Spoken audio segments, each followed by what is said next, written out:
एक मेरी बेटी रूहानी नबीला, भाई मोहम्मद, मास्टर मेहरदीन साहब शीनी वाले, इनकी बेटी ने कुरान मजीद तर्जमे के साथ हमारे पास मुकम्मल किया है। दूसरा बाबा अकरम थानेदार, उनकी पोती मोहम्मद अकरम की बेटी, उसने तर्जमे कुरान मजीद मुकम्मल किया है। हमारे महल्ले में मिस्त्री मोहम्मद रफ़ीक मरहूम मग़फ़ूर, उसका बेटा मोहम्मद सईद, उसकी बेटी मनाहिल ने तर्जमे के साथ कुरान मजीद मुकम्मल किया है। मेरी दुआ है रब्बे कायनात इन बच्चियों को इस पे अमल की तौफीक नसीब फरमाए। जिस उस्ताद ने पढ़ाया है बिनते इब्राहीम ने मरहूम ने, रब्बे कायनात उससे जज़ाए खैर अता फरमाए। हकीकत कहनी चाहिए कि अताउर्रहमान की वालदा मोहतरमा मेरे साथ ज़िंदगी में बहुत वफा की है मदरसा चलाने में। अल्लाह पाक इन्हें जज़ाए खैर अता फरमाए और उन्हें बच्चों की खुशियाँ दिखाए। सवाल, मैयत को टोपी या अमामा पहनाना दुरुस्त है या नहीं? बिल्कुल नहीं। चाहे कोई मुफ्ती हो, चाहे कोई काजी हो, चाहे कोई शेखुल हदीस हो, चाहे मुझ जैसा छोटा मौलवी हो, मरने के बाद तदफीन के लिए, कफन के लिए टोपी अमामा ये पहनाना दुरुस्त नहीं। जिस तरह सुन्नत है उस तरह, सर पे कपड़ा नहीं। उस्ताद जी, मुझे एक आदमी ने कहा है सिर्फ सफ़ेद लिबास ही पहनना और कोई लिबास ना पहनना ये बिदअत है। भाई बात यह है कि ये उसने गलत कहा है और उसने भी, उसे पता नहीं था तब कह दिया है, वरना सफ़ेद लिबास नबी अलैहिस्सलातु वस्सलाम ने फरमाया ये पहनो और अपने मुर्दों को इसमें कफन दो। ये सफ़ेद लिबास नबी अलैहिस्सलातु वस्सलाम की सुन्नत है, कोई बिदअत नहीं। जिस साथी ने कहा उसे इल्म नहीं। उस्ताद जी, कब्रिस्तान की खुशक घास का जलाना जायज़ है या नहीं? बिल्कुल जायज़ नहीं। काटना है, आग जलाना या पक्की ईंट इस्तेमाल करना या लोहे की, यानी कोई भी आग पे बनी हुई चीज़ इस्तेमाल करना तदफीन में, तो ज़हन में रखना कि ये सब नाजायज़ है। और घास को आग लगाना बुरा फ़ेल है, मज़मूम चीज़ है। कब्रिस्तान में आग नहीं नज़र आनी चाहिए। उस्ताद जी, मैयत को कब्र में और मौत के वक़्त और मौत के बाद किबला रुख मुँह करना दुरुस्त है या नहीं? दुरुस्त नहीं, बल्कि ज़रूरी है किबले की तरफ रुख करना, मुँह करना ज़रूरी है। जब मौत के आसार देखे कि अब इस पे मौत का टाइम है, उस वक़्त भी किबले की तरफ रुख, दाईं तरफ रुख ये करना है। उस्ताद जी, एक आदमी ने बहुत सारे इंसानों का हक मारा है, किसी का थोड़ा, किसी का ज़्यादा हक मारा है। उसको पता नहीं कि जिनका माल मारा है वो जिंदा हैं या मर गए हैं। कुछ ऐसे हैं कि शर्मिंदगी की वजह से उनको नहीं दे सकता। ये उनके नाम पे मदरसे में या मस्जिद के गले में डाल दे। भाई जिसका इतना पता, बैठ जाओ भाई, जिसका इतना पता है कि फलां जिंदा है, शर्म की बात नहीं, खामखा फिर इस पे अमल करना है तो किसी को दे के गैबाना तौर पे भेज दो। अव्वल तो शर्म ही नहीं करनी, माजरत करके दे दो, अल्लाह बहुत राजी होगा।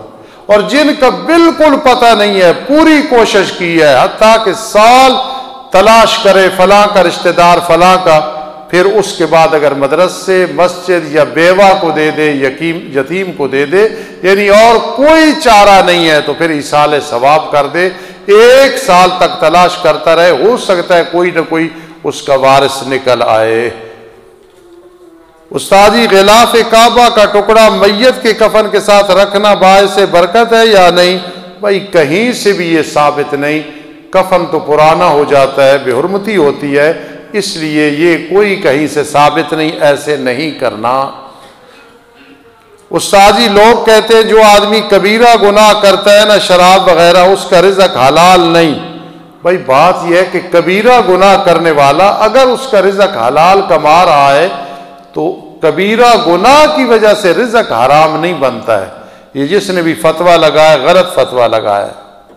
उस्ताद जी कोई आदमी उम्रा या हज के लिए जाता है और कफन को जमजम के पानी से धो लेता है, ये जायज़ है या कि नहीं?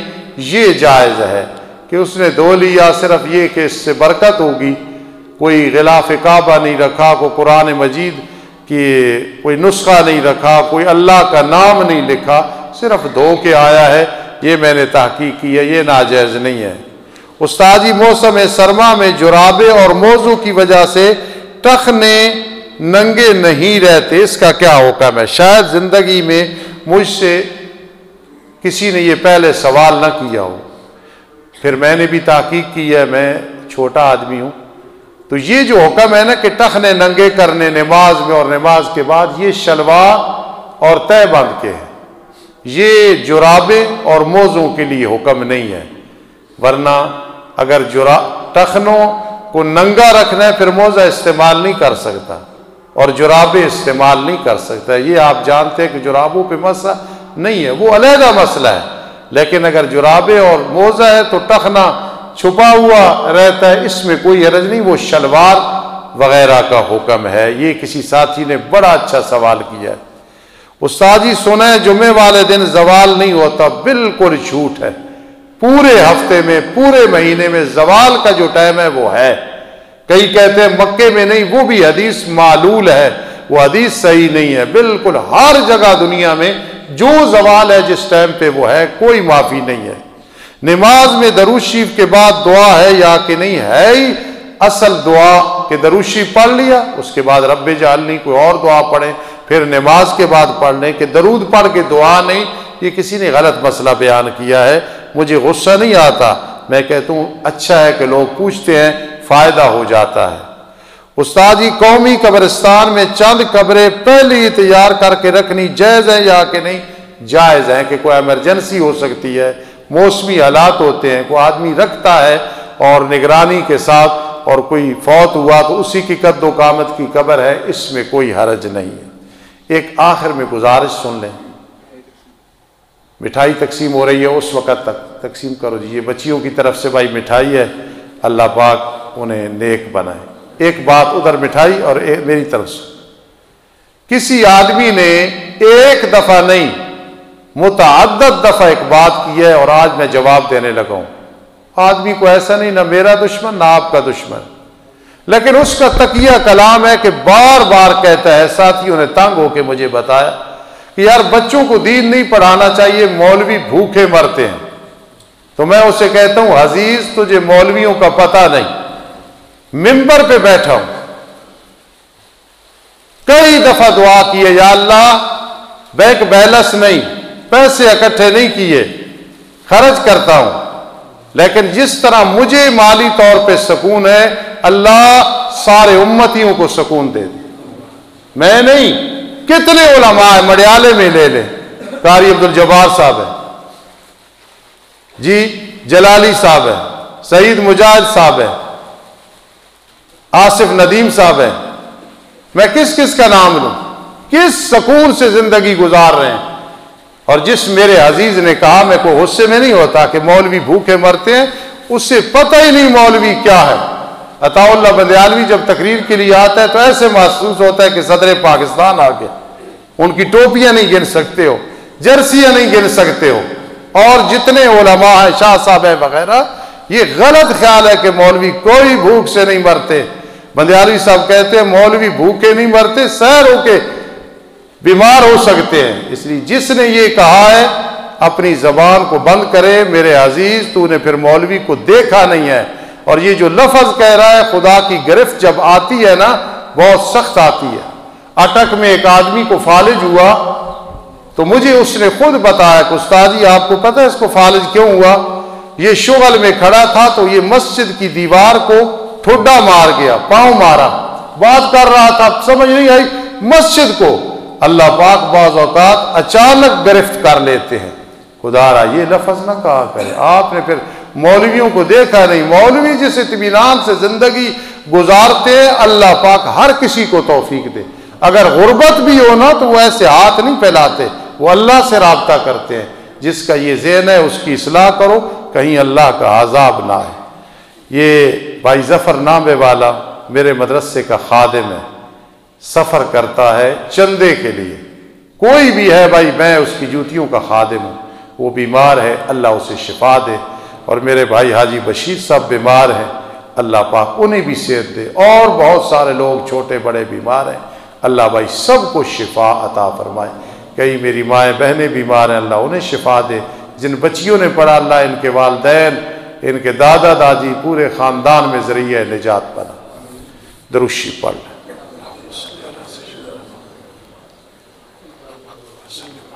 ऐ रब्बे कायनात, ऐसे मौक़ों पे आप दुआएं कबूल फरमाते, हमारी दुनिया भी भली कर दे, आखिरत भी भली कर दे। जिन बच्चियों ने पढ़ा, जिन्होंने पढ़ाया, उन्होंने जिससे पढ़ा, उन्होंने जिससे पढ़ा, अल्लाह सबको जज़ाए खैर अता फरमा, अल्लाह अजर अज़ीम अता फरमा।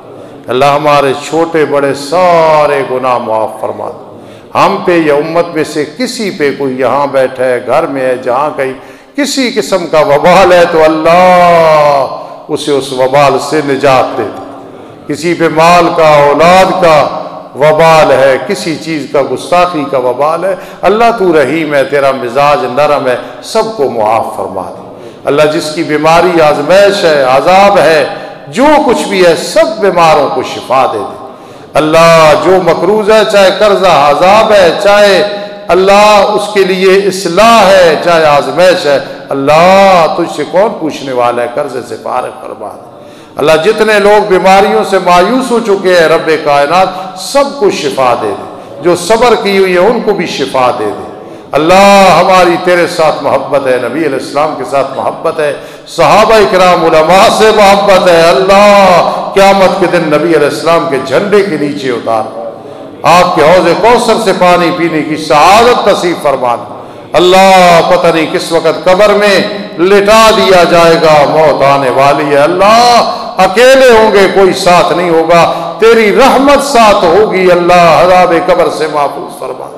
अल्लाह अज़ाब की एक झलक और झटका भी ना आए, कब्र को जन्नत का बाग बना देना, कब्र को जन्नत का बाग बना देना, कब्र को जन्नत का बाग बना देना। आखिरी वक़्त कहाँ आने वाला है तू जानता है। खात्मा बिल ईमान फरमाना, खात्मा बिल ईमान फरमाना। अल्लाह हमें दीन से प्यार, तुझसे प्यार, मदरसों से प्यार, तुलबा उलमा से प्यार है, बनून बनात से प्यार है। अपने दरबार में हमारा ये खुलूस कबूल फरमा ले। ये मदरसा और मेरे जितने मदारिस हैं उलमाए हक के, सबको कामयाब व कामरान फरमा। इन बच्चियों को अमल की तौफीक नसीब फरमा। चंद और घर बड़े अच्छे अंदाज से दीन की खिदमत कर रहे हैं, जिनमें सरे फहरिस्त हाजी अब्दुल रशीद साहब के घर एक मदरसा है जो दारुल उलूम है। मेरी बेटी बड़ी मोहब्बत खुलूस से पढ़ा रही है। अल्लाह उसे भी जज़ाए खैर अता फरमा, उसको नौरीना औलाद अता फरमा, उसकी वालदा को सेहत अता फरमा। अल्लाह हमें सुकून तेरे साथ ताल्लुक में, हमें नाज तेरे साथ ताल्लुक में। अल्लाह हमने तुझे अपना बनाया, तू भी हमें अपना बना ले। अल्लाह हमें अपना बना ले, अल्लाह हमें अपना बना ले। इन्नी ज़ाहिबुन इला रब्बी सयहदीन, इन्नी ज़ाहिबुन इला रब्बी सयहदीन। अंत मौलाना, अंत मौलाना, अंत मौलाना। अल्लाह बारान रहमत नाज़िल फरमा, अल्लाह परेशानियां दूर फरमा, तमाम जायज़ हाजात पूरी फरमा। आमीन या रब्बल आलमीन बिरहमतिक या अरहमर राहिमीन। सुबहान